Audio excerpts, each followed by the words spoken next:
1,40,000 కోట్లు రావాల్సింది 11,000 కోట్లు బిచ్చమేస్తే కాంగ్రెస్ పార్టీలో ఉన్న బీసీలు బాహుబలులా బిచ్చల దేవులా?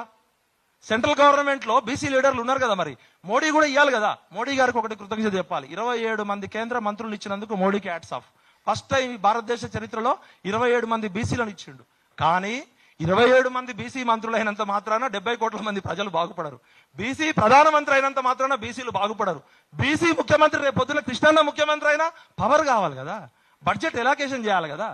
తమిళనాడు జయలలితకు ఒకసారి గట్టిగా జై చెప్పండి, జయలలితకి జై అని. ఆమె బ్రాహ్మణ, ఆమె 69% ఇచ్చింది. ఎప్పుడన్నా 92లో 69% రిజర్వేషన్ ఇచ్చింది. ఆమె బీసీయా? ఆమె బ్రాహ్మణ్. ఇచ్చింది ఎవరు? పివి నరసింహారావు, బ్రాహ్మణ్. పివి నరసింహారావు మీద కత్తి పెట్టింది. ఇస్తావా సస్తావా కొడక అని ఢిల్లీలో కూర్చుంది, దెబ్బకి ఇచ్చిండు. పెద్ద మనిషి, సారీ పివి నరసింహ. అంటే మన దగ్గర కెపాసిటీ ఉంటే కెపాసిటీ రెస్పెక్ట్ చేస్తుంది. ప్రకృతిలో ఇవాళ ఇక్కడ అందరూ ఎందుకు పిలిచినాం? వీళ్ళందరినీ కెపాసిటీ ఉందనే కదా. రాజకీయాలకు అతీతంగా వాళ్ళందరూ ఎందుకు వచ్చారు? మీ దగ్గర కెపాసిటీ ఉందనే కదా. ప్రకృతి ధర్మం, కెపాసిటీ రెస్పెక్ట్స్ కెపాసిటీ.